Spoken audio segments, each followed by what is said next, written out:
The drums of celebration still echoed in the air. The young bride, Amma, smiled as she looked at her husband, Kofi, during their wedding feast.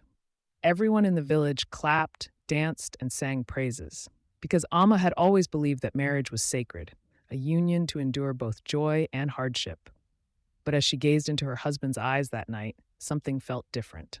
Behind his laughter, she sensed a heaviness, a secret he carried. A shadow lingered on his face, one that only she seemed to notice. Amma brushed it aside, telling herself that love would reveal everything in time.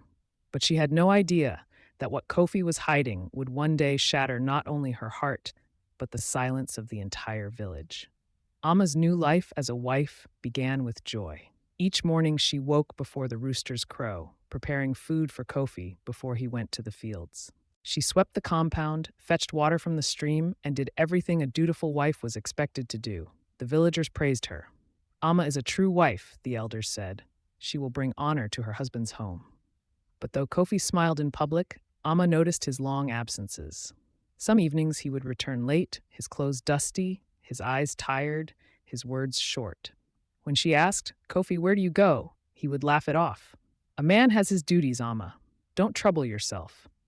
Still, there was a distance between them that no laughter could hide. And sometimes, late at night, when the moonlight crept into their room, Amma would wake to see Kofi staring at the ceiling, restless, as though haunted by something he could not speak aloud. Whispers began to move like harmattan wind through the village. At the well, women exchanged glances as Amma passed. At the market, traders lowered their voices when she approached. One afternoon, old Mame Afua pulled Amma aside. "My child," she said gently, "marriage is not only about love, but about truth. If your husband hides something, it will not stay hidden forever.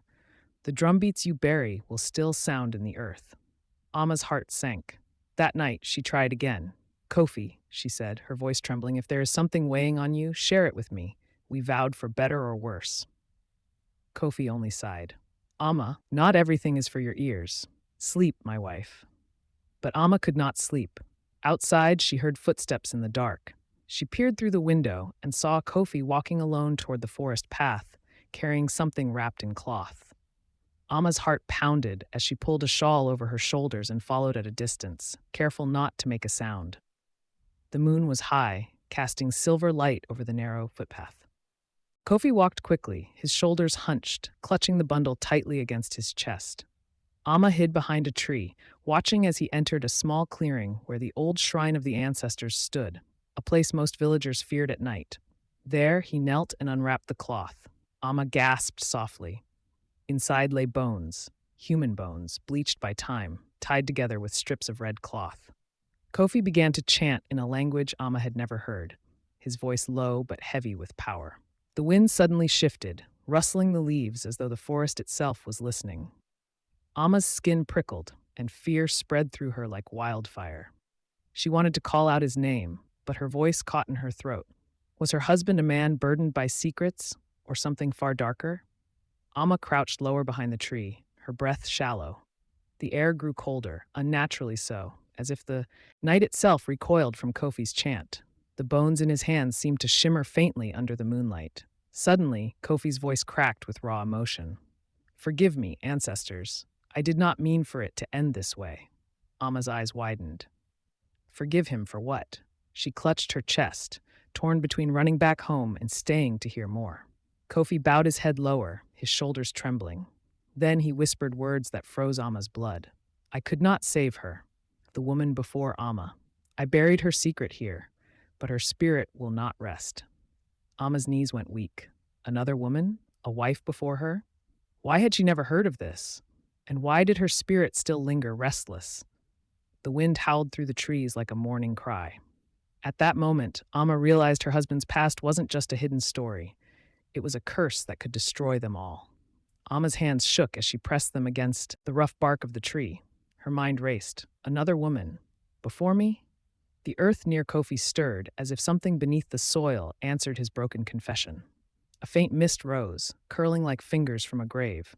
Kofi's voice wavered. "I promised her family she would be safe, but the sickness took her. The healer warned me her spirit would not cross peacefully. I tried everything, but she lingers." Amma's breath caught. So it was true. There had been another. Not taken by war, not gone to another village, but taken by death.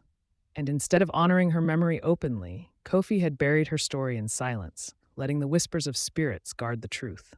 Suddenly, a woman's cry echoed through the clearing. It was faint, hollow, yet piercing, like grief carved into the wind.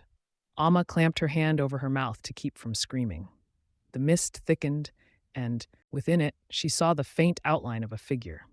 A woman's figure. Her heart pounded. The spirit, the first wife. Amma realized in that chilling moment that she wasn't the only one listening to Kofi's secret. The mist thickened, swirling with a coldness that clung to Amma's skin. Her knees trembled as the outline of the woman sharpened, a figure draped in tattered cloth, hair falling loose like shadows. The spirit's eyes glowed faintly, sorrow and fury entwined. She turned, not to Kofi, but to Amma, who still hid half-concealed behind the tree. Amma froze. The spirit saw her. You. The voice was not a sound, but a vibration in the air, heavy and unyielding. You wear what I once wore. You sleep where I once slept. Amma's lips parted, but no words came. Her heart thundered so loudly it drowned her thoughts. Kofi collapsed forward, his forehead pressing into the soil. Forgive me, Afua. I had no choice. The spirit's form trembled, her face twisted in anguish. She drifted closer to Amma, her feet never touching the earth. He swore loyalty to me until death, but he buried me with silence, and you. Her gaze sharpened. You took my place. Amma staggered backward, tears burning her eyes. I didn't know, she whispered. No one told me. The spirit tilted her head, studying Amma with something deeper than anger, something like sorrow and warning. You must decide, she said, voice like wind through hollow bones, to stay and carry the weight of his broken vow, or to leave before the silence claims you too. The forest seemed to hold its breath. Even Kofi dared not raise his head. Amma's world shifted in that instant. Her marriage was no longer just between her and her husband. It was bound by a vow to the dead. The spirit's words clung to Amma's ears like chains. She could not move, could not breathe. Behind her, the rustle of branches began, low at first, then rising like 100 whispers carried on the wind. From every shadow, from every hollow tree, faint outlines stirred. Shapes, eyes, faces blurred with sorrow and rage. It was not just one spirit. The silence Kofi carried had awakened many. Amma's scream caught in her throat as she realized the truth. The forest was no longer empty. The villagers had long whispered of unexplained deaths, of people who vanished when they entered these woods. Now Amma saw why. The air grew heavy with their presence, restless and bound, tethered to some old betrayal. Kofi finally looked up, his face wet with tears, his voice cracking. Afua, please, spare her. This is my sin, not hers. But the spirit's face darkened. You dare speak of sin now, after years of silence? The others behind her moaned like wind through hollow gourds, their cries filling the night. Amma clutched her chest, her body shaking uncontrollably. Suddenly, Efua lifted her hand, pointing at Amma. The air around her turned icy, the ground beneath her feet trembling. Choose, Amma, the spirit hissed. Do you bind yourself to his vow, or do you flee and let this curse follow him alone? The shadows surged closer, their cold breath crawling across her skin. For the first time, Amma realized this was no ordinary haunting. It was a test. Her decision tonight would not only seal her fate, but the fate of the entire village. The forest had awakened, and it demanded an answer. Amma's knees buckled, but she forced herself to stay upright. Every instinct screamed at her to run, but something in her heart told her that if she fled now, she would never leave this forest alive. The spirits pressed closer. Their hollow eyes glowed faintly, reflecting her trembling figure. She could hear fragments of their cries. We were betrayed.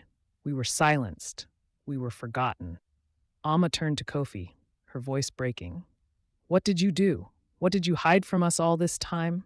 Kofi's face twisted with shame. His voice was barely audible, but in the heavy silence, every word struck like thunder. I was chosen to guard the oath of our ancestors, he confessed. Long ago, the chiefs promised wealth and peace to our people, but they betrayed the spirits who gave it. I swore to remain silent, to carry the burden so the truth would never destroy the village. The forest shook as if in anger, the branches snapping overhead. Ifua's voice roared. And in that silence, we were left to rot, our cries unheard, our justice denied. Amma felt her heart crack. She saw it now. Kofi's that silence was not protection. It was a prison that had bound innocent souls to torment. Tears streamed down her face as she lifted her chin toward Afua and the gathered spirits. "If it is truth you want," Amma said, her voice trembling but fierce, "then let me carry it. I will speak your story. I will not be silent." The forest stilled. The spirits' forms flickered, their hollow eyes softening for the first time. Afua tilted her head, studying Amma with a look that was both sorrowful and proud. But then her voice grew sharp again. "Words are easy, child.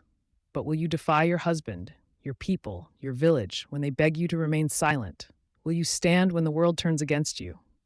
Amma swallowed hard. The spirits leaned closer, waiting. Kofi buried his face in his hands, knowing the choice was no longer his to make. The forest held its breath, as Amma stood at the edge of a truth that could shatter everything she had ever known. Amma stood in the center of the clearing, her chest heaving as every eye, spirit and human alike, bore down on her. She felt the weight of generations pressing on her shoulders. Kofi reached out, his hand trembling. "Amma, if you do this, the whole village will hate us. They will call us cursed. They will never forgive you." Amma turned to him, her voice steady, though her tears still fell. "I would rather carry their hatred than carry your silence. I will not live chained to lies." The spirits surged forward, their hollow mouths opening in a mournful cry. Afua's figure towered above them, her voice ringing through the trees like thunder. "Then speak, Amma. Let your words be the blade that severs the chains." Amma raised her hands, her voice strong now, echoing through the jungle. She told their story, the betrayal, the broken oath, the silenced voices of those who were wronged. She promised the spirits their pain would not remain hidden. The ground shook violently, the air split with the crack of thunder, and the spirits screamed, not in rage this time, but in release.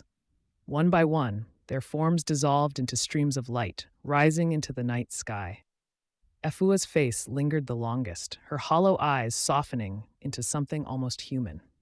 "You have given us freedom," she whispered, her voice fading like smoke in the wind. "But freedom always comes with a price." And then she was gone. The forest fell into a heavy, eerie silence. The drums stopped. The night air was still. Amma turned, exhausted but unbroken. Kofi knelt in the dirt, his face buried in his palms. He looked older, smaller, as though the truth he had carried had finally crushed him. Days later, Amma stood before the village. Her voice did not tremble as she revealed what the ancestors had shown her. Gasps spread through the crowd. Some wept in guilt.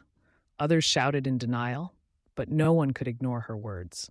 From that day, Amma was no longer just a wife or a widow in waiting of Kofi's silence. She became the keeper of truth, the woman who broke the village's chains of lies. And though the people feared her, they could not stop listening. Because deep down, every one of them knew, when a woman chooses truth over silence, the world itself must bow.